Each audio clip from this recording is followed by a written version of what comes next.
그동안에 저희들이 둘러보았던 교회들이죠. 갈라디아 교회, 골로새 교회, 에베소 교회, 빌립보 교회, 데살로니가 교회, 고린도 교회. 다 이제 어디에 있는지는 아시겠죠? 네. 옆에 있는 교회들과의 그 관계도 알 수가 있겠고, 근데 오늘 뚝 떨어진 곳에 마지막으로 로마 교회입니다. 로마 교회.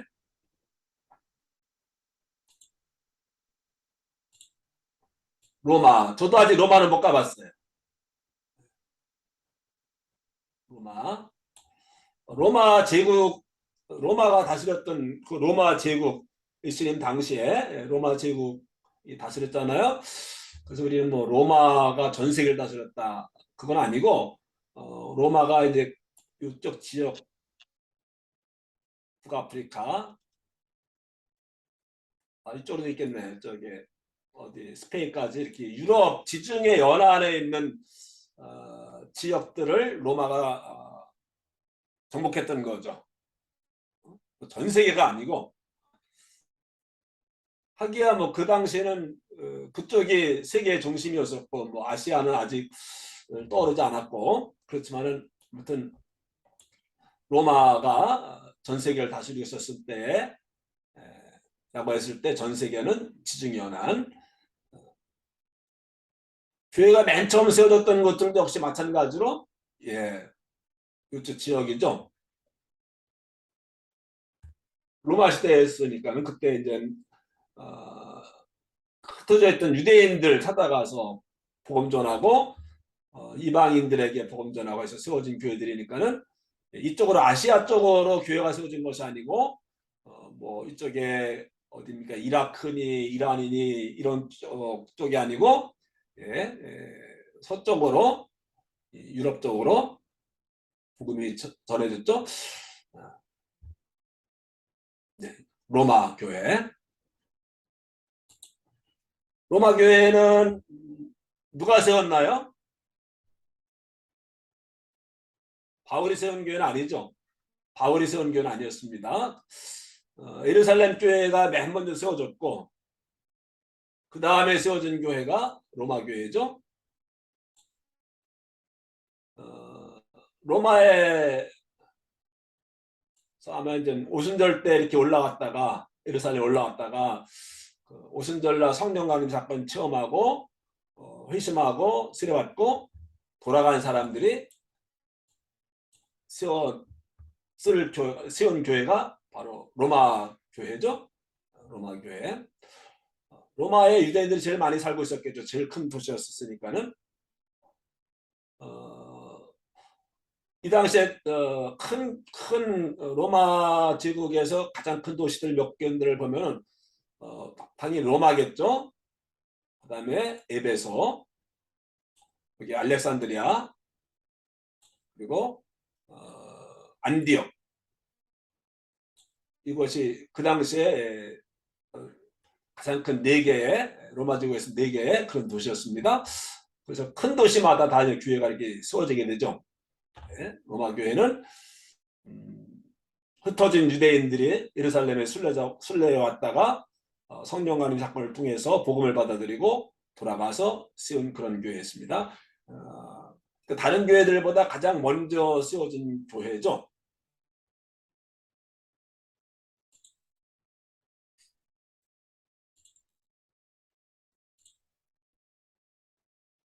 바울이 이 로마서를 어디에 있을 때 보냈습니까? 고린도에 갔을 때, 2차 전도여행 때 고린도에 가지 않았습니까? 데살로니가 교회에 세우고, 그 다음에 고린도 교회에 세우고서 1년 6개월 동안 있었을 때 여러 차례 로마 교회를 가보고 싶었어요. 가까우니까, 제일 가까우니까, 배 타고 가면 되니까. 근데 길이 막혀가지고서 가지 못해서 대신 보낸 것이 로마서였었죠. 대면하고서, 오늘날 우리처럼 대면하고 그들에게 가서 만나보고 싶었었는데, 가장 먼저 세워진 교회니까는 그런데 로마까지 가지 않은 이유는 뭐였을까요? 이미 로마는 교회가 세워졌으니까는 터키와 그리스에서는 복음을 전했지만은 여기는 그렇게 시급하게 느끼지 않았던 거죠. 로마 교회가 있었으니까는. 근데 고린도에서 로마까지 금방 갈 수 있는데 갈 수가 없었습니다. 그래서 쓴 편지가 로마서인데 이때는 로마서 쓸 때 로마 교회는 세워진 지가 제가 계산해 보니까는 한 18년에서 19년 정도, 20년 정도가 됐네요. 그러니까 로마서를 썼을 때 로마 교회에서 제일 오래 예수 믿은 사람은 한 20년쯤 되는 거예요. 근데 계산해 보니까는 이런 계산 나오더라고. 바울이 편지를 보냈을 때 뭐 이런 것들은 우리 목사님들은 뭐 좋은 자료가 될 수 있을 것 같아요. 빌립보서를 보냈을 때 빌립보 교회는 창립 7주년에서 9주년 맞았을 때야. 그 교회 제일 오래된 창립 멤버가 예수 믿은 지 9년 되는 그런 교회였어요. 또 데살로니가 교회에 편지를 보냈을 때는 그 교회에서 제일 오래 예수 믿은 사람이 6개월에서 2년 정도가 됐고, 또 고린도서 보냈을 때는 1년 내지 2년, 에베소나 골로새는 4년 내지 6년인데 로마 교회는 이미 일찍 세워졌기 때문에 로마서를 보냈을 때 이 교회인들은 오래된 교회들은 20년 정도 이미 그 교회를 다니고 있었어요. 그래서 그 로마서 맨 마지막 장에 보면은 몇 명인가 제가 세워봐야 되겠다고 해서 깜빡 잊어버렸는데 이름들이 쭉 나와요. 그 로마 교인들의 이름이 나와요. 로마 교회도 제일 큰 교회였었고 제일 오랜 역사를 가지고 있지만은 한 100여 명 정도 이렇게 보기도 합니다. 학자들은. 그게 제일 큰 교회예요. 다른 교회는 뭐 20명, 30명 생각하면 되겠죠. 에베소 교회, 뭐 골로새 교회 뭐 하지만은 초창기이기 때문에 뭐 몇백 명, 몇천 명이 아니고 예루살렘 교회처럼 그런 것이 아니고 가장 큰 교회였던 로마 교회도 100명 정도 였을 것이다. 그러니까 요 지금 요런 숫자를 보시면은 뭐 6개월, 1년, 4년, 7년. 그러니까 이 정도밖에 신앙 연조가 되지 않고 교회가 설립된 지 이것밖에 안 되니까는 그렇게 교회가 문제가 많았던 거죠. 오늘날 우리 교회는 뭐 몇십 년, 뭐 다 30년, 40년, 또 2000년 기독교 전통이 있고 그렇죠. 지금 다 기독교 문화하고 그렇지만은 초대교회 교인들은 예수 막 믿기 시작해서 뭐 1년, 5년, 10년이 안 되는 교인들입니다. 그러니까 교회에 여러 가지 많은 문제가 있는 거죠. 근데 로마 교회는 20년 정도가 되었습니다. 뭐 이방 교회의 어머니 교회라고 할 수 있죠. 예루살렘 교회는 유대 교회. 예루살렘 교회는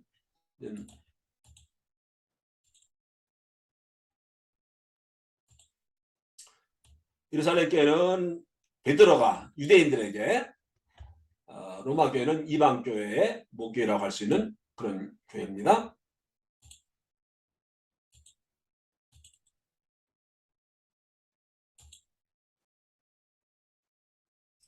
네, 바울이 세우진 않았지만 늘 가고 싶었다고 말씀드렸잖아요. 근데 로마서 15장인가 14장에 보면은 내가 여러분들에게 갔다가 바울이 자기 계획을 이야기해요. 이제 곧 예루살렘에 갔다가 또 하나님이 길을 열어주시면은 스페인에 가는 길에 예루살렘에서 뭐 이렇게 갈 수도 있겠죠. 배 타고서 결국 이렇게 배 타고 갔죠. 로마에 이제 그 죄수의 몸으로 가지 않았습니까? 3차 여행 전도 끝나고 돌아가서 2년 동안에 가이사랴 이렇게 감금되어 있다가 그다음에 배 타고 가서 로마에서 2년 동안 감금되어 있었죠. 4년. 근데 바울은 뭐 그런 걸 상상도 하지 못했겠죠. 그러나 아무튼 내가 이제 하나님의 길을 열어주시면은 로마 여러분들 꼭 가서 만나 뵙고 여러분들이 저에게 선견금을 해주시면은 연보를 해주시면은 내가 그것을 가지고 스페인에 다녀오겠습니다. 그 당시에 스페인은 땅끝이죠. 예루살렘에서 바다 끝에 어디가 있습니까? 스페인 있잖아요. 그래서 이제 요나서를 보면은 다시 쓸어가는 배를 탔다고 했을 때 다시스가 어딘지 아무도 몰라요. 그러나 이스라엘에서 제일 먼 곳으로 가려고 했다고 한다면은 스페인이 아니었겠는가 그렇게 이야기를 하는데, 또 어떤 사람들은 다시스는 다소 거의 같은 단어입니다. 철자가. 그래서 다소로 간 게 아니라 이렇게 이야기도 하지만 아무튼 유대인들의 세계관에 있어서는 바다 끝에 있는 그것이 땅 끝이라고 생각했기, 가장 먼 곳이라고 지구 끝이라고 생각했기 때문에 바울도 내가 로마도 보아야 하리라가 아닙니다.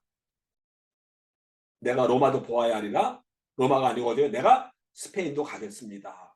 그게 마지막 목표였었는데, 결국 스페인 로마에서 2년 동안 감금되어 있다가 뭐 그냥 흐지부지 돼가지고서 풀려나서 그 다음에 한 몇 년 동안 한 2년 3년 동안 스페인에 다녀옵니다.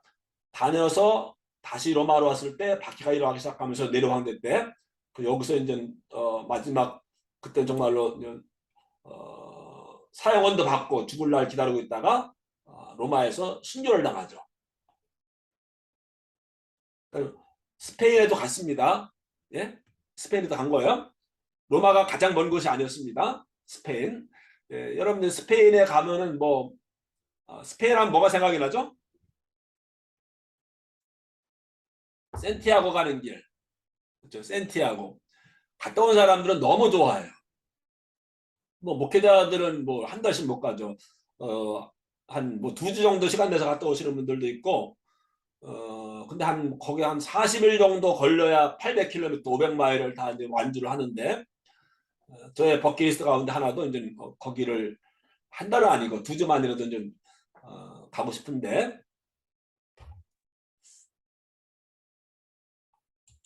네. 이상민 목사님 들어오셨는데 잠깐만요.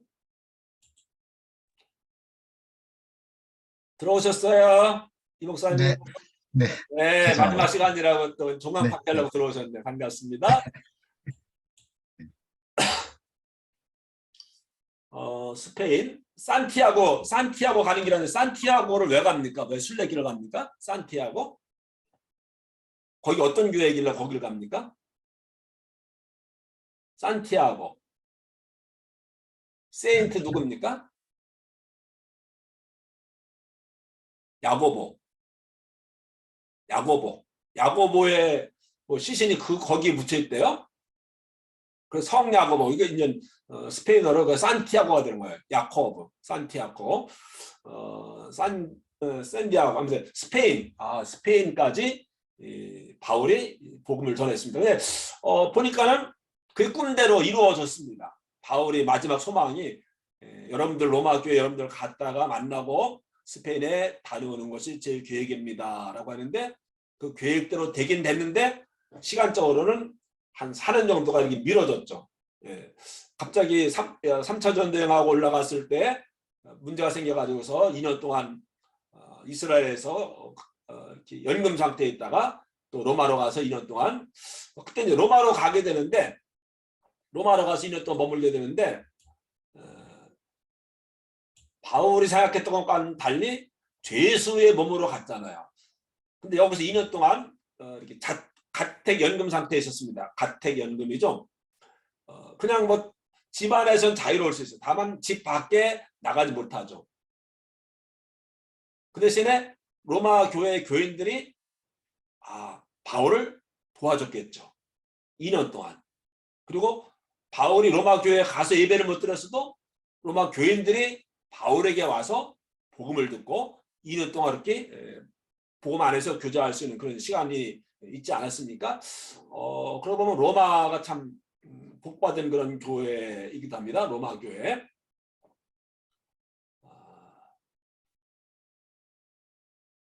그의 계획대로 가긴 했는데, 그 디테일에 있어서는 하나님의 시간표는 바울의 시간표와 달랐죠. 4년이나 늦어졌죠.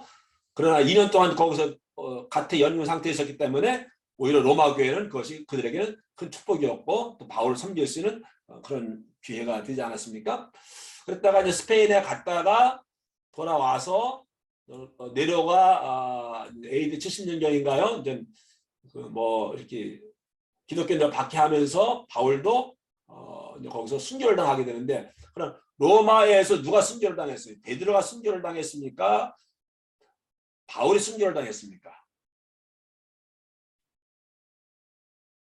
바울이죠. 바울. 그런데 네, 로마에 가면은, 로마는 누구의 도시입니까? 바울의 도시예요? 베드로의 도시예요? 안 가보셔서 몰라요? 베드로 아닙니까? 베드로죠. 베드로. 이제 안 가봤다고 말씀드렸어요. 그래서 사진만 저도 보는 거예요. 로마 교황청이죠. 한 1000년 정도 이렇게 내려왔습니다. 이전에는 이런 교황청 같은 어떤 기독교의 센터, 첫 번째 교황청이라고 한다면 어디 있었습니까? 콘스탄티노플, 다시 말하면 지금의 이스탄불입니다. 이스탄불에서 한 700년, 600년 동안 거기가 세계 기독교의 센터였어요. 북로마 제국의 수도였었고, 근데 거기서 이제 이슬람이 자꾸 공격하면서 기독교가 약화되면서 그 기독교의 센터가 서로마 제국의 수도였던 이 로마로 옮겨가게 된, 그때부터 한 900년, 1000년 때부터 교황청이 이 자리에 자리를 잡은 거예요. 처음부터가 아닙니다. 처음에 어디라고요? 처음 7, 800년 동안은 터키의 이스탄불이었어요. 근데 우리는 거기 있을 때 이제 콘스탄티노플 대제가 그 기독교를 국교로 만들고 밖에 끝나고 뭐 너무 중요한 것인데 우리 별로 그걸 잘 모르는 것 같아요. 로마 교황청만 이렇게 초점을 맞추고 있지 않습니까? 로마 교황청 한참 7, 800년 전 후에 여기는 세운 겁니다. 어디라고요? 이스탄불입니다.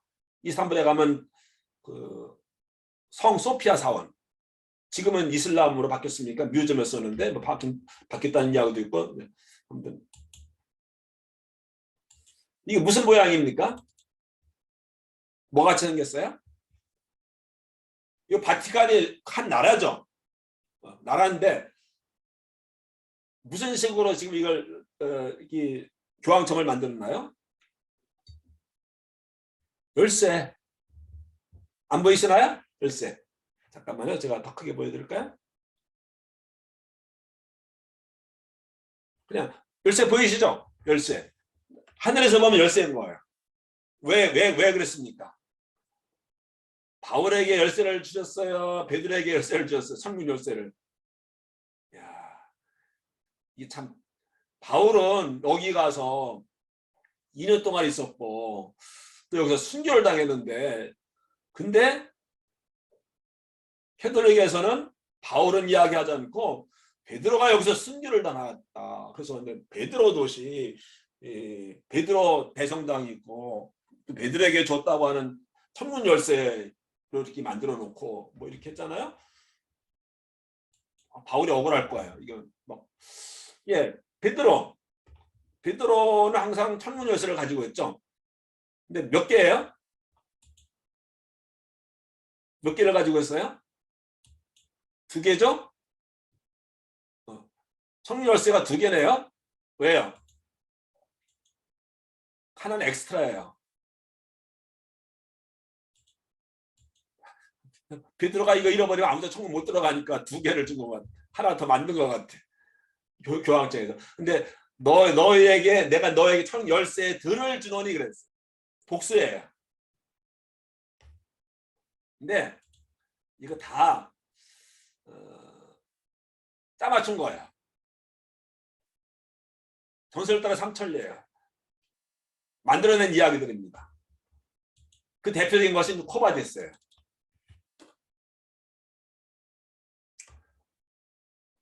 코바디스에 보면은 베드로가 로마에 불이 나니까는 베드로가 이제 거기서 피해서 나오잖아요. 피해서 나오는 길에 누굴 만나요? 길에서 예수님 만나는 거예요. 예수님 어디 가세요? 그러니까 내가 버리고 온 로마로 내가 다시 십자가를 지기 위해서 간다. 그게 이영하잖아요. 베드로가 여기에 가셨을까요?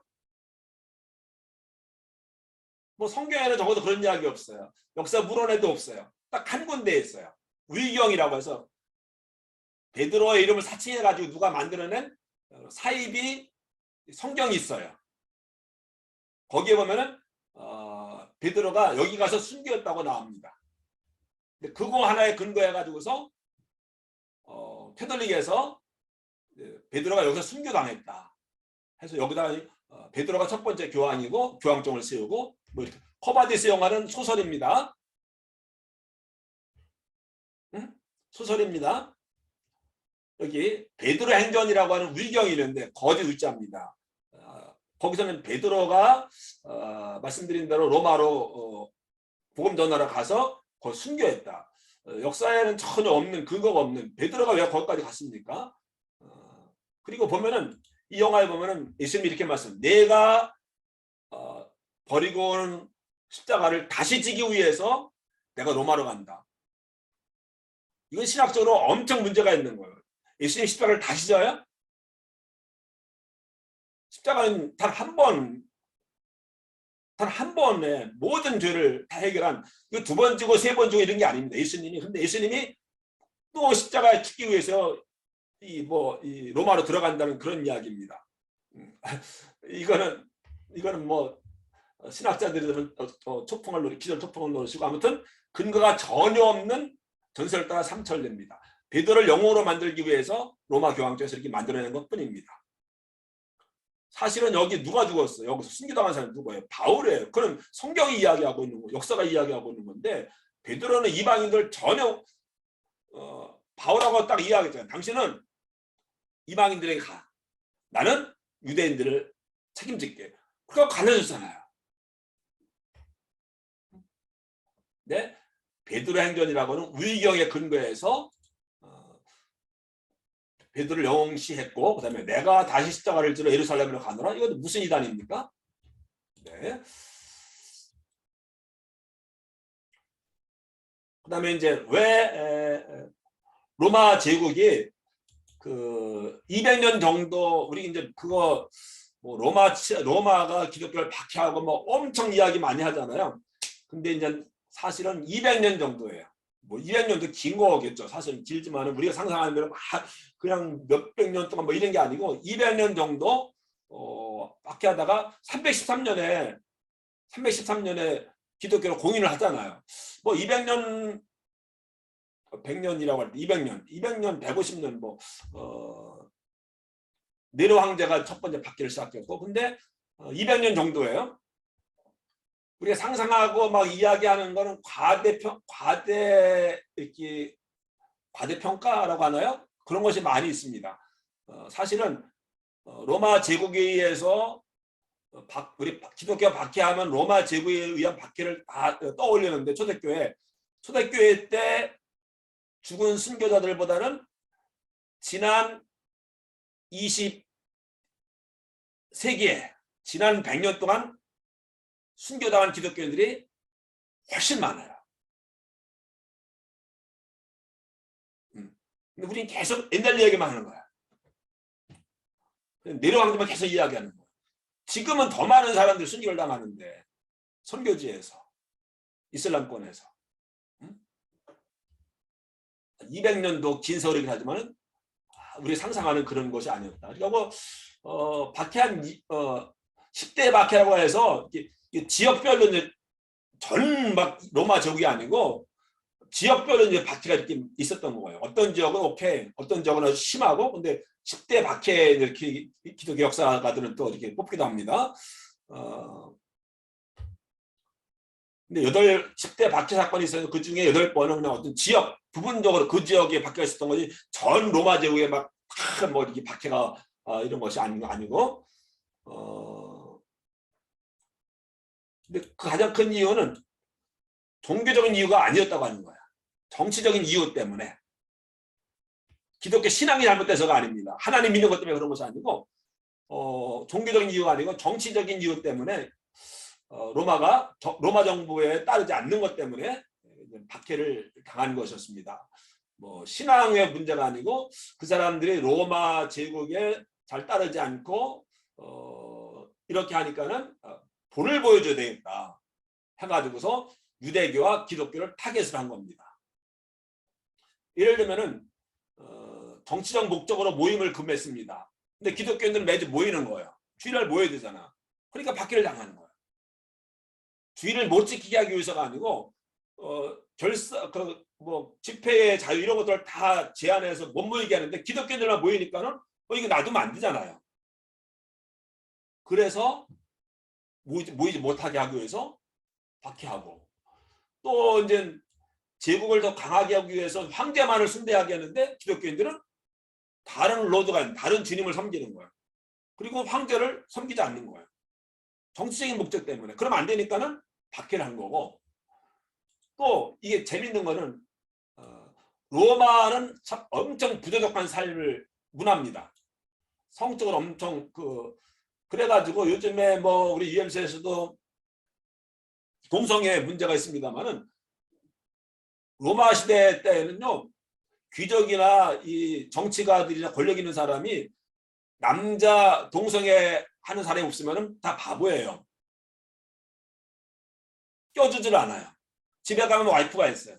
나가서는 다 남성들끼리 다 관계 갖고 연애하는 거예요. 그게 그 문화예요. 그걸 누구도 조력이지 않았어요.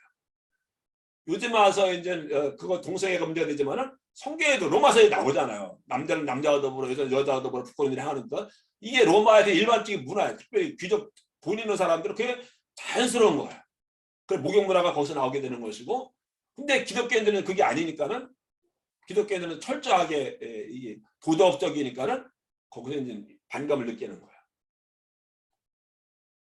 로마 제국에서는 최고가 로마 킹덤이죠. 근데 기독교인들은 킹덤 오브 갓을 이야기하는 거예요. 그래가지고 종교적인 이유 때문이 아니고 정치적인 이유 때문에 박해를 당한 겁니다. 그래서 뭐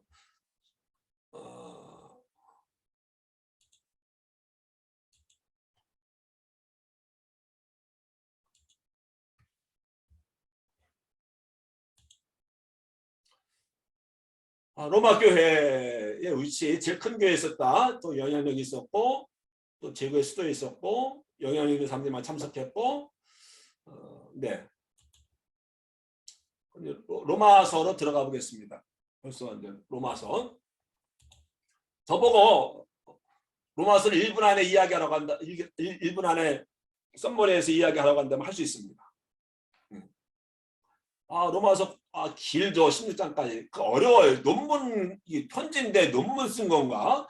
뭐 이게 편지야 뭐 이럴 정도로 복잡하고 뭐 신의니 구원이니 성화니 이런 이야기들 많이 나오고 하는데 로마서를 몇 번 이제 제 관점에서 보니까는 아주 클리어하게 딱 이게 그림 그려지는 것이 있습니다. 큰 그림.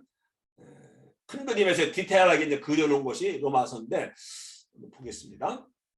이 교회의 가장 큰 문제가 이제 뭔가 나오는데 로마 교회에서도 가장 큰 문제는 유대인과 이방인의 갈등 문제예요. 유대인과 이방인의 갈등 문제. 이게 얼마나 복잡하면 로마 사람들 들어가서 유대인들 1년이나 2년 동안 다 출교가 아니고 뭡니까 이게 로마에서 쫓아내는 거 뭡니까? 그걸 당해요. 그래서 브리스길라 아굴라가 고린도로 왔다가 거기서 바울을 만난 거예요. 다 로마에서 다 내쫓습니다. 유대인들을. 근데 이 교회는 이제 로마서를 읽을 때 유대인이나 이방인이나 유대인 이방인 먼저는 유대인이요 그 다음은 이방인 유대인 이방인 이야기 계속 나오는데 목회적인 관점에서 바울이 편지를 쓴 거라고 계속 이야기했습니다. 뭐 교리를 이야기하려고 신학 이야기하려고 편지 쓴 것이 아니고 목회적인 관점에서 쓴 편지인데 거기서 이제 우리가 교리를 찾아내고 신학을 만들고 뭐 이렇게 하는 것인데 교리 교과서가 아닙니다. 교리 설명서가 아니고 교리적인 가르침을 주려고 하는 것이 아니고 목회적인 관점에서 교회가 어려우니까. 근데 이 교회는 로마 교회는 유대인과 이방인의 갈등이 아주 첨예했습니다. 이 문제를 해결해 주기 위해서 가고 싶어 했고 또 보낸 편지가 로마서입니다. 이제 그런 관점에서 로마서를 보시면 우리 목사님들 다르게 볼 겁니다. 우리는 지금까지 뭐 칭의이니 그다음에 구원이니 뭐 이런 관점 구원론의 관점에서 계속 봤는데 이게 떨쳐버리시고 목회자로서 이 교회에 어떤 문제가 있었나 왜 이런 말씀을 했는가 그렇게 읽어보면 또 전혀 다르게 보이기도 할 겁니다. 로마서 1장에서는 모든 사람이 다 죄인이다. 맞아, 우리 다 죄인이지. 근데 여기 모든 사람이라고 했을 때 유대인도 죄인이라는 이야기를 하는 겁니다. 유대인이 있고 이방인이 있는데 우리 택함받은 백성들이고 우리는 성경이 있고 근데 이방인 너네들은 아니잖아.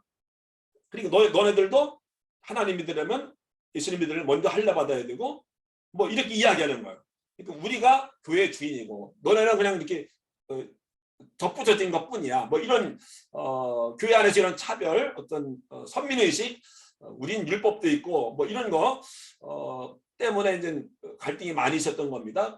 매일이 유대인이 다 리더들이었었겠죠. 성경도 알고 뭐 신앙의 뿌리도 있고 그러니까는 이방인들은 뭐 성경을 알겠습니까? 뭘 알겠습니까? 그러니까 유대인들이 다 뭐 이렇게 리더십에 있었고 그러나 교인들은 아마 이방인들이 훨씬 많았을 것이고 그런 가운데서는 갈등이 많이 있었겠죠. 뭐 다른 교회들도 다 유대인과 이방인의 갈등이 다 있었습니다만은 근데 그래서 이제 로마서를 썼는데 누구나 다 죄인이다. 모든 사람이 죄를 지었으니 하나님 영광 이루지 못하더니 우리는 다 죄인이다. 이제 이렇게 두리뭉실하게 이야기하는데 바울이 그의 한 이야기는 이방인만 죄인이 아니고 유대인 당신들도 죄인입니다라고 하는 유대인이 죄인이라고 하는 것을 강조하는 거야. 유대인들에게는 이방인들에게는 유대인들에게 하나님 율법을 주셨지만 이방인들에게는 양심을 주셨다. 양심대로 살아가면은 율법대로 살아가면은 구원받을 수 있다. 그래서 누가 양심 누가 살 수 있겠냐? 유대인들 당신들은 율법 가지고 있다고 하는데 율법대로 살고 있지 않냐? 못 살고 있으면서 왜 율법을 통해서 구원받는 이야기하느냐? 구원받는 생각하느냐? 아니다. 그러니까 일단 큰 전제는 유대인도 죄인이다라고 하는 이야기하는 겁니다. 당신들은 의인으로 생각하고 선민을 생각하는데 아니다. 당신들도 죄인이다.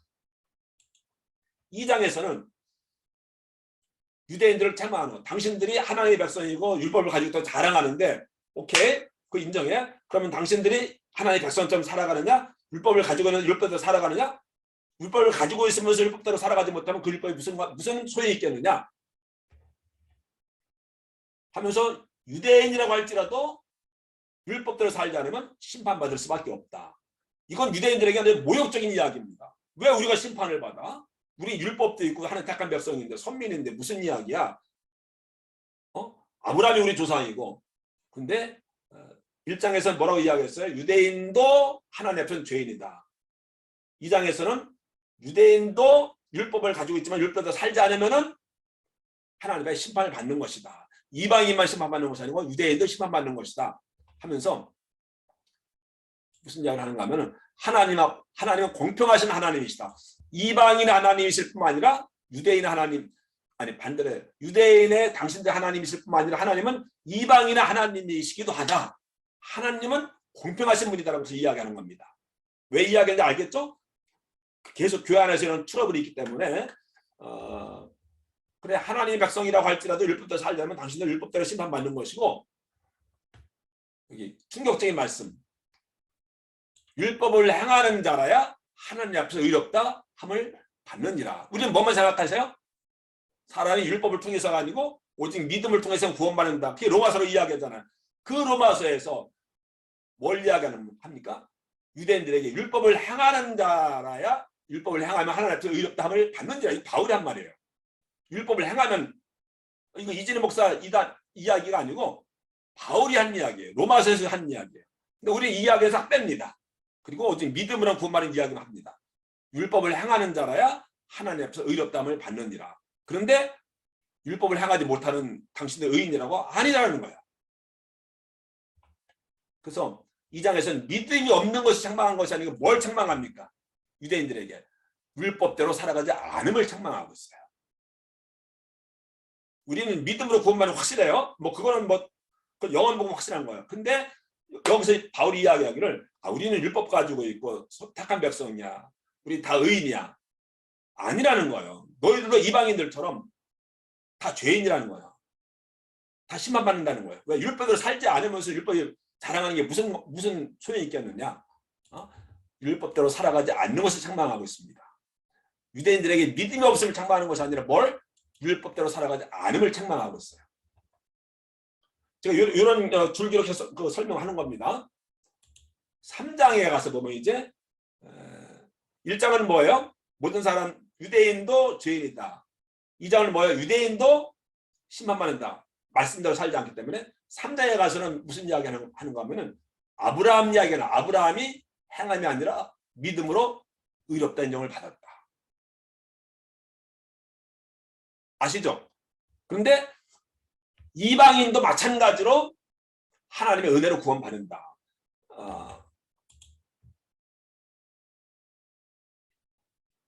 로마서 3장과 4장에서 같은 이야기입니다. 아브라함이 행함이 아니라 믿음으로 의롭다 인정을 받았잖아요.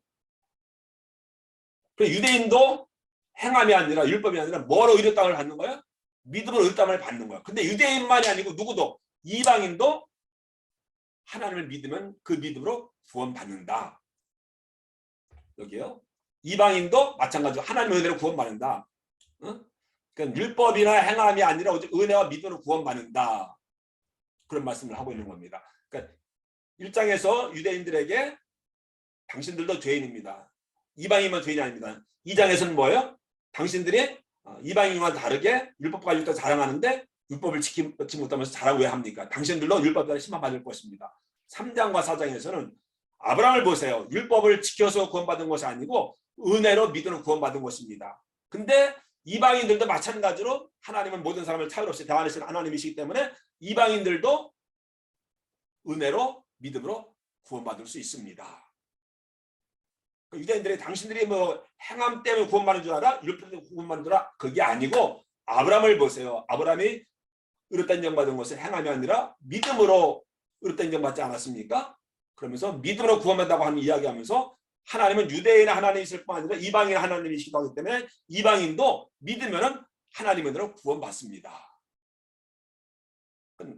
유대인이나 이방인이나 똑같이 죄인이고 똑같이 심판받는데 똑같이 믿음으로 구원받는다는 이야기를 하고 있는 겁니다. 우리는 그런데 이걸 다 빼놓고 우리는 행함이 아니라 믿음으로 구원받는다는 이야기를 계속하는데 원래 그 말씀의 배경은 이런 거예요. 유대인들의 어떤 선민의식, 택함받았다고 하는 거, 율법이 있다고 하는 거, 우리 하나님의 백성이라고 하는 거, 이방인은 아니고 아니라고 하는 거예요.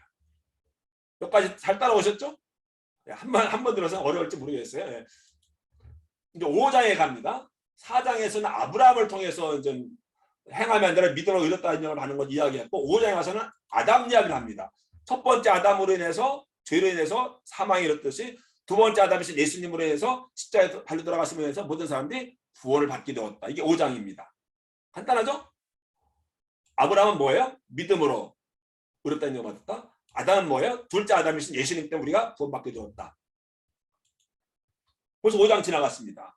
6장입니다. 6장에서는 이렇게 믿음으로 우리가 구원받았습니다. 예수님 때문에 아브라함 같은 믿음 때문에 우리가 구원받았습니다. 믿음으로 구원받은 우리들은 예수님과 함께 연합을 해야 됩니다. 예수님과 함께 세례를 받아야 됩니다. 예수님과 함께 죽어야 됩니다. 그 이야기를 하고 있는 겁니다. 예수님과 함께 십자가에 못 박혀 죽임을 당해야 됩니다. 그래야 우리가 거룩함에 이런 열매를 맺게 되고 하나님 말씀을 순종할 수가 있습니다. 복잡합니까? 지금 큰 줄기를 말씀드리는 거예요. 가지 이야기하는 것이 아니고 이제 1장에서는 유대인이나 이방인이나 다 죄인이다. 2장에서는 이방인처럼 유대인들도 말씀 지키지 않으면 심판받는다. 또 3장에서는 뭐였습니까? 아브라함이 믿음으로 구원받은 것처럼 이방인도 믿음으로 구원받습니다. 5장에서는 뭐요? 두 번째 아담이신 예수님만 우리가 구원받습니다. 그럼 우리는 하나님의 은혜를 믿음으로 다 구원받았습니다. 유대인 이방이나. 그런데 어떻게 됩니까? 그 다음 이야기를 하고 있는 거예요. 그러니까 구원받는 이야기는 여기까지입니다. 5장까지예요. 하나님의 은혜로 믿음으로 구원받는데 이방인도 마찬가지라는 거예요. 유대인도 마찬가지로 6장부터는 행함에 대해서 이야기를 해요. 믿음으로 구원받았기 때문에 어떻게 살아야 되느냐? 그러면 그를 죽여야 된다. 예수님과 함께 죽고 그리고 죄에 대해서 죽어야 하나님 말씀 율법에 순종할 수가 있다. 6장이에요. 율법 이야기 나옵니다. 그다음 로마서 7장에서는 우리는 다 이제 율법 아래에 있지 않습니다. 믿음으로 하나님의 은혜로 예수님의 십자가를 통해서 우리가 다 있는 율법과 관계없이 구원을 받았습니다. 그런 우리가 어떻게 됩니까? 예수님과 함께 십자가에 죽어서 우리는 죄로부터 해방되어야 됩니다. 그 이야기가 이제 여기 6장이었잖아요. 근데 7장에서는 뭐를 이야기하고 있는가 하면 우리가 율법 아래에 있지 않다고 하는 것을 이야기를 합니다. 율법의 저주에서 벗어나게 되었다. 근데 율법의 저주에서 벗어나게 됐다는 이야기를 우리가 종종 하는데 이것은 율법 이퀄 저주라는 얘기가 아닙니다. 율법의 저주에서 벗어나게 됐다 이 이야기는 율법을 지키지 않으면은 심판과 저주를 받았어요. 예수님 전에는 구약 시대에는. 근데 지금은 이제 더 이상 율법을 지키지 않는다고 해서 심판받고 지옥 가고 구원받지 못하고 이런 것이 아니라고 하는 겁니다. 율법 대신에 지금 뭐가 예수님 복음 보혈이 있는 거죠. 그 율법의 저주에서 벗어나게 된다. 이건 율법을 지키지 않아도 된다는 얘기가 아니고 율법이 가져다주는 그 죄와 죽음으로부터 우리는 자유케 되었다. 그런 이야기입니다. 옛날에는 율법을 지키지 않으면 저주를 받고 심판을 받았어요. 근데 지금은 더 이상 율법을 안 지켜도 저주를 받거나 심판받거나 지옥에 떨어지진 않아요. 이게 율법 아래에 있지 율법 아래에 있는 것이 아니라고 그런 이야기죠.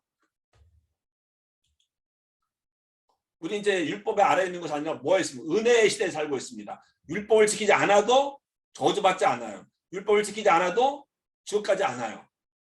그러면 이제 나 율법으로도 해방되고 자유를 얻었죠? 나 자유 얻었네, 너 자유 얻었네?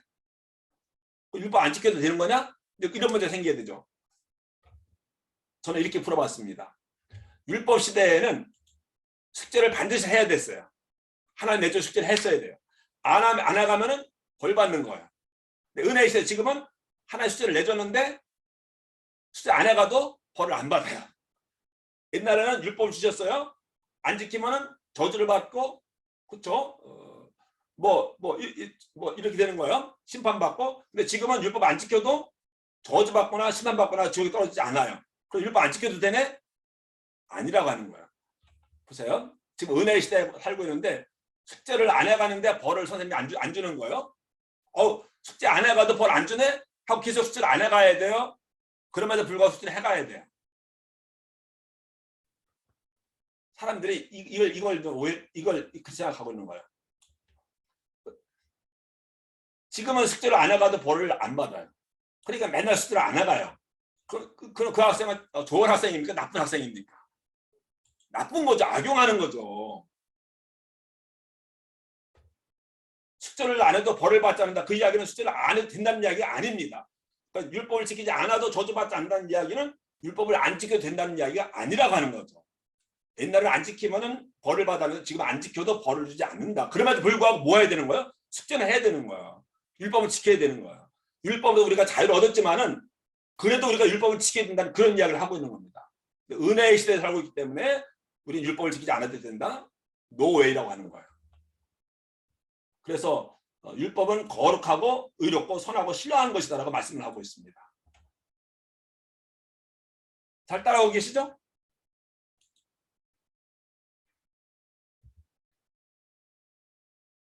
우리는 잠깐 율법과 복음, 행함과 믿음 뭐 이렇게 율법이나 복음이나 행함이나 믿음이나 이렇게 하는데 이더와가 아니고 저는 율법과 복음 같이 가야 되고 행함과 믿음 같이 가야 된다. 보스앤드지 이더와가 아니라는 얘기예요. 율법이나 복음이나 이게 아니라는 이야기입니다. 행함이나 믿음이나가 아니고 동전의 앞뒷면이라고 하는 거예요. 율법 안 지켜도 뭐 벌 안 받는데 그럼 그냥 마음대로 살아도 되겠네? 숙제 안 해가도 되는데 왜 숙제 해가?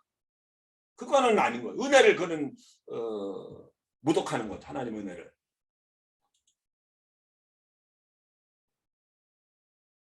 바울이 그래서 이제 그 로마서 6장이 계속 하고 있네. 7장인 것 같은데 7장에서 오라 나는 곤고한 자로다. 누가 나를 이 사망의 몸에서 건져내랴. 이런 탄식을 하고 있죠. 이거는 왜 이런 탄식을 하고 있습니까? 오호라 나는 곤고한다른다. 누가 나를 이 사망의 몸에서 내가 구원 어떻게 받을까 이런 이야기가 아니고 내 마음으로는 율법을 지키고 싶어요. 그런데 내가 실제로 행하는 것은 뭐예요? 율법을 어기는 거예요. 여기서 갈등이 생기는 거예요. 바울이 정말로 하나님 말씀대로 다 지키고 행하고 싶은데 근데 이게 그렇지 못하는 거예요. 그러니까 마음에 갈등이 있는 거예요. 너무 힘든 거예요. 그래서 오호라 나는 곤고한 자로다. 누가 나를 사망의 몸에서 나를 건져 어떻게 하면 나는 율법을 지킬 수 있을까 그런 이야기입니다. 근데 육신에 속해 있기 때문에 율법을 다 지키지 못하는 것 때문에 바울이 괴로워하고 있는 거예요. 그에 대한 대답이 로마서 8장에 나옵니다. 누가 나를 이 사망의 몸에서 건져내랴.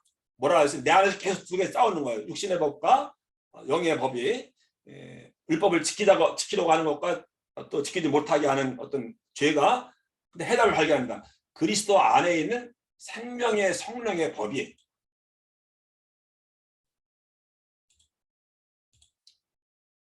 그리스도 안에 있는 생명의 성령의 법이 죄와 사망의 법에서 너를 해방하였음이니라. 잘 보세요. 그리스도 예수 안에는 생명의 성령의 법이 우리를 율법에서 해방시켰다는 것이 아닙니다. 죄와 사망의 법에서 해방시켰다 나와요. 죄와 사망은 뭐 옛날에 율법을 지키지 않으면 그게 죄요. 그래서 사망으로 이어졌어요. 근데 누가 나를 사망의 몸에서 건져내라 이 대답을 발견합니다. 생명의 성령의 법을 따라갈 때 보세요. 특별히 여기 8장에 보면은 영이 하나님의 영이 계속 나오는데 성령의 능력으로 율법을 행할 수 있다는 그런 이야기입니다. 이렇게 시작하죠. 누가 나를 사망의 몸에서 건져내랴 했는데 대답이 나옵니다. 그리스도 예수 안에는 생명의 성령의 법을 통해서 우리가 뭐예요? 그 영을 따라 행하는 우리에게 율법의 요구가 이루어지게 하심이니라. 간단하게 이야기하면 바울이 믿음의 은혜를 구원받았어요. 그래서 율법을 지켜야 된다는 거 알아요. 그 율법을 지키는 노력해요. 그래도 안 돼서 괴로워요. 근데 8장에서 하는 이야기는 성령의 능력을 통해서 내가 율법을 따라 행할 수 있다. 내가 그렇게 되는 것이 아니라 뭐라고요? 성령의 능력으로 그 영을 따라 행하는 우리에게 성령을 따라 행하는 우리에게 율법의 요구가 이루어지게 하시면 율법을 따라서 살아갈 수 있게 해주신다. 여기에요. 성령의 인도하심과 성령의 능력을 통해서 우리가 율법을 순종하게 된다. 율법으로 구원받는 건 아니에요. 믿음으로 구원받았어요. 율법을 지키지 않아도 저주는 안 받아요. 그래도 불구하고 우리가 하나의 법인 신령한 법인 율법을 지켜야 돼요. 근데 내가 율법대로 살아가지 못해요. 그래 괴로워요. 근데 답을 얻습니다. 성령의 능력으로 내가 율법을 행할 수 있구나. 그게 8장입니다.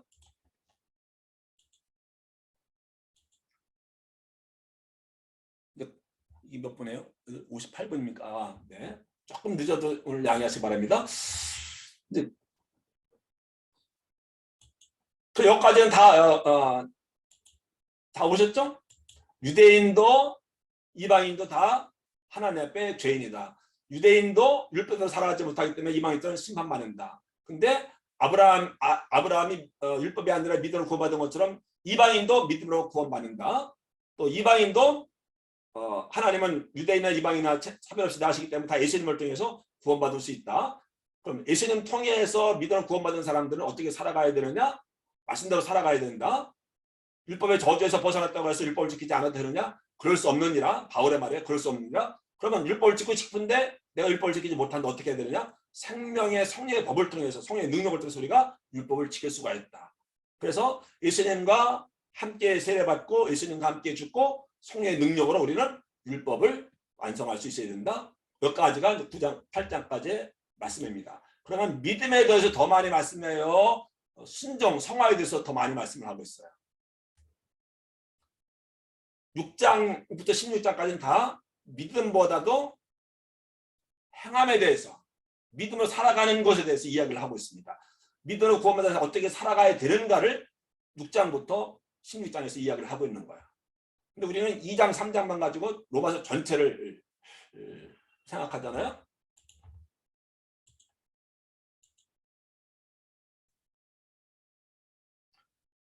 근데 9장, 10장, 11장이 사실은 제일 중요한 장입니다. 제일 중요한 장인데 이게 감람나무예요. 참감람나무인데 참감람나무예요. 감람나무가 올리브나무잖아요. 참감람나무예요. 이거는 뭐예요? 가지가 덮붙임을 당시 이건 뭐예요? 돌감람나무예요.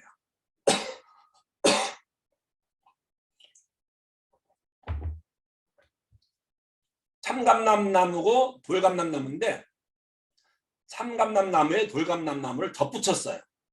잘 아는 비유죠. 근데 참감람나무는 이게 뭐예요? 유대인이에요. 덧붙임을 받은 돌감람나무는 누구예요? 이방인이에요. 그래서 이방인도 유대인에게 덧붙임을 받아가지고서 여기서 열매를 맺게 되었어요. 그 이야기를 하고 있는 겁니다. 그러면은 우리가 이방인인데 우리의 뿌리가 누구라는 이야기예요? 유대인이라는 거예요. 그러니까 이방인이 유대인 보고 자랑할 게 없다는 거예요. 겸손해야 된다고 하는 거예요. 우리의 뿌리라는 거예요. 그런데 유대인은 또 뭐예요? 유대인인데 유대인이 잘라져 버려서 바깥으로 나갔어요. 그 자리에 이방인이 접붙임을 당한 거예요. 응? 이방인이고 이게 유대인인 거예요. 이게 우리인데 우리가 사는 것은 누구 때문이에요? 참감람나무 때문에. 이 참감람나무 뿌리에서 지역을 빨아들여서 이 가지가 사는 거잖아요. 우리의 뿌리, 우리를 살리는 게 이방인들이 이야기하는 거야. 그거는 유대인들이다. 인정해줘야 된다. 유대인들을 존중해줘야 된다. 그러면서 유대인들에게는 당신들은 원래 참감람나무인데 잘못해가지고 따라져 나갔다. 버림받았다. 그래서 대신 이방인들이 들어온 것이다. 당신들 겸손해야 된다. 이방인들 무시하면 안 된다. 응? 당신들 대신에 이방인이 접붙임을 당하지 않았느냐? 당신은 심판받은 거 아느냐? 그 이야기를 하고 있는 거예요. 그래서 하나님이 참감람나무가 열매를 맺지 못할 때 잘라버리는데 하물며 돌감람나무 가지가 열매를 맺지 못하면 이방인도 잘라버리지 않겠느냐? 경고를 하고 있는 거예요. 기독교의 뿌리가 유대교죠. 이방인이 구원받을 수 있었던 것은 유대인들이 버림받았기 때문이라는 그런 말씀을 하고 있는 거예요. 그래서 여기 그 가지들을 향하여 유대인들을 향하여 자긍하지 말라. 자긍할지라도 내가 뿌리를 보존하는 것이 아니요 뿌리가 너를 보존하는 것이나. 그러니까 유대인들에게 이렇게 유대인들을 존중하고 인정해야 된다는 그런 말씀을 하고 있는 겁니다. 유대인과 이방인의 관계. 그래서 이제 이건 유대인이었고 이건 이방인인데 지금 뭐가 된 거예요? 한 몸이 된 거예요. 교회 안에서 한 몸이 된 거예요. 싸우면 안 된다는 거예요. 재밌는 것은 이렇게 하면은 여기에서 어떤 열매가 맺을까요? 이상님 목사님 마이크 켜고 해보세요. 참감람나무에 돌감람나무 가지가 이렇게 접붙였잖아요. 여기서는 어떤 열매가 맺을까요? 글쎄요.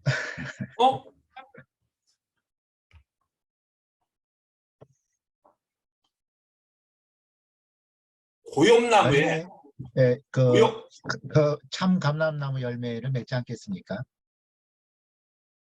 그 덧붙여졌으니까. 서울서 사셨는가 봐.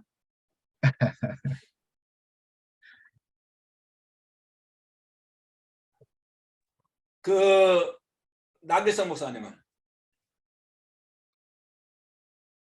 감람나무 열매를 맺죠. 무슨 감람나무?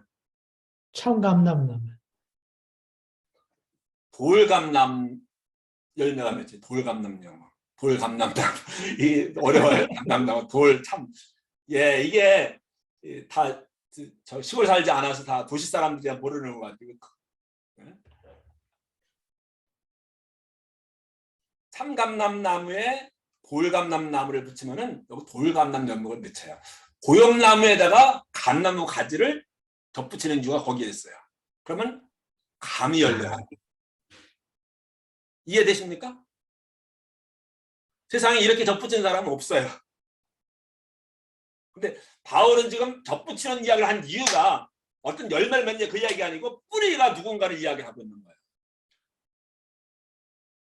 바울이 뭐 원어에 대해서 잘 몰라가지고 뭐 이런 비유를 한다 그것이 아니고 바울은 기독교의 우리의 뿌리가 누군가 유대인이다 그 이야기를 하려고 하는 것이지 사실 이대로 그대로 접붙이면요 여기서는 볼 감람 열매가 맺힙니다. 예. 아마 목사님들도 모르셨을 거예요. 재밌어요. 그러니까 이게 비유인데 우리가 비유를 할 때 그 비유를 말씀하시는 목적이 하나가 있을 거예요. 그걸 이야기해야 되는데 우리는 다 비유를 상세하게 뭐를 먹어 막 이야기하잖아요. 뭐 이 사마리아는 누구고 이 예루살렘은 어디고 강도는 누구고 막 이야기 막 하잖아요. 그 이야기 하는 것이 아닌데 예. 비유를 말씀하실 때는 딱 뭔가 한 가지 목적이 있어 그 목적을 전해주려고 말씀하시는 건데 우리는 막 비유를 다 갖다 맞춰요. 다 맞춰요. 이것도 그렇게 맞추면 그럼 우리 돌감람 열매 맺으려고 이렇게 했나? 그게 아니라고 하는 거예요. 그냥 목사님들만 알고 계시고 좀 더 연구해 보세요. 여기서는 돌감람 나무에다가 참감람나무 가지를 붙여야 참감람 열매가 맺습니다. 네, 그냥 넘어가겠습니다.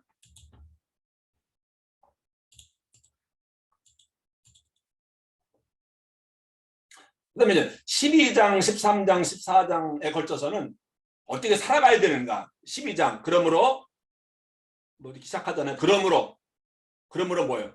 그러므로 12장 1절 그러므로 시작되잖아요. 그러므로 형제들아 내가 하나님의 모든 자비하심으로 너희를 권하노니 너희 몸을 그러므로 이야기하는 그 이유가 믿음으로 구원받았으니까 그것도 되지만은 9장, 10장, 11장에서 가장 강조했고 지금까지 이야기한 것처럼 유대인과 이방인은 뗄래야 뗄 수 없는 그리스도 안에서 하나가 되었으므로 그렇기 때문에 이제 여러분들은 교회 안에서 형제들끼리 이렇게 해야 됩니다. 세상에 나가서 이렇게 살아야 됩니다가 아니고 잘 들으세요. 그보다는 교회 안에서 유대인과 이방인 서로 형제가 되었으므로 이제 교회 안에서 이렇게 살아가야 됩니다. 형제라는 단어가 계속 나와요. 유대인이 이방인 어떻게 나가고 이방인이 유대인은 어떻게 돼야 되는가 지금까지 계속 이렇게 갈라지고 분열되어지고 시기하고 질투하고 미워하고 얕보고 경멸하고 했는데 이제 그게 아니라고 하는 것을 이제 충분히 설명을 했잖아요. 뭐 유대인도 이방인도 유대인도 이방인도 그러면서 12장 1절을 그러므로를 우리 목사님들은 이제 유대인과 이방인이 서로 이런 관계가 되었으므로 교회 안에서 유대인과 이방인이 서로 이렇게 해야 됩니다. 그렇게 보시면은 좀 다르게 보일 거예요. 이게 다 형제. 세상에 나가서 이렇게 사십시오. 그거 이야기 안 합니다. 교인들이 교회 안에서 서로 어떻게 살아가야 되는가를 이야기를 하고 있습니다.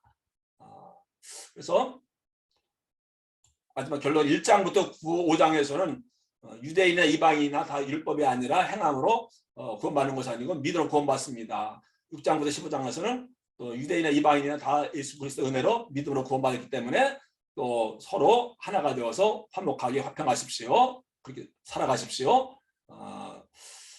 제가 결론 낸 것은 이겁니다.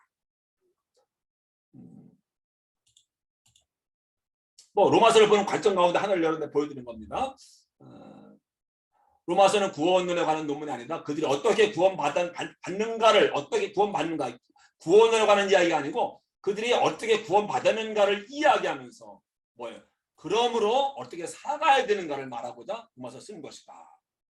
믿음으로 구원받는 이야기를 하고 있습니다. 그러나 그거 쓰기 위해서 한 것이 아니고 믿음으로 구원받았으므로 하나님 은혜를 구원받았으므로 우리 이제 하나님 은혜 가운데서 성령의 능력으로 말씀을 따라 율법을 따라 살아가야 됩니다. 특별히 교회 안에서 서로 유대인과 이방인 하나가 되십시오. 그게 목회적인 관점에서 이해를 하자. 성경은 교리교과서가 아니다. 이렇게 결론을 내겠습니다.